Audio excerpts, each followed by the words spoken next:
My greatest inspiration comes from music. What music does for the ear, I try to do for the eye. I try to take the eye on a melodious journey through inner space.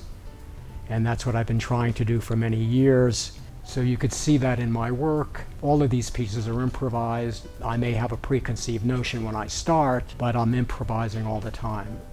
I think it's pretty obvious that I work mainly in marble. My preference is to work in Carrara marble because of the way it works. It just has a wonderful feel to it. It's very sensual. It's kind of like biting into a good fresh apple. And you could see in my studio that I also work in limestone and travertine, and the results are pretty good, but the process is not nearly as gratifying as working in marble.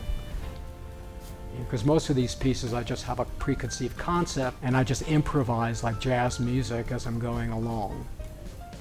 And you could see, if you look around my studio, the different kind of improvised compositions that I've done. It's called direct carving. I don't have a model. I may do some sketches, particularly if I'm going to do a piece that I'm starting out with, let's say 4,000 or 5,000 pounds of marble, and I'm roughing it out. I like to have a good idea at the beginning of what material to remove. A piece like that takes 4 or 5 months to do.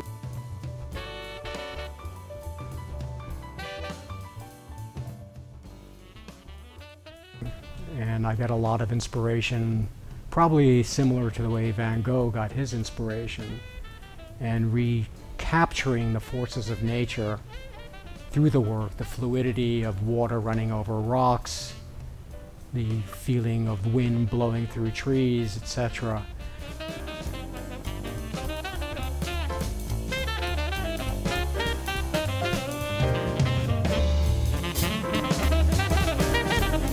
Outside of Bernini and Michelangelo, I've been hugely influenced by Marc de Suvero.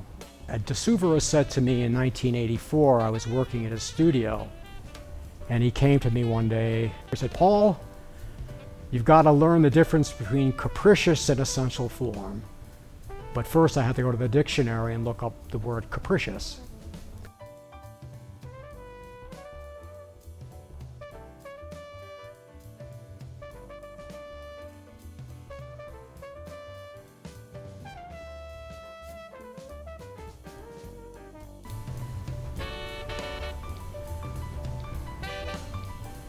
Sculpture is really my purpose. My sculpture, doing sculpture, is my anchor. A gallerist once said to me years ago, he said to me, "A bird's got to sing and a sculptor sculpt," and that's what I got to do.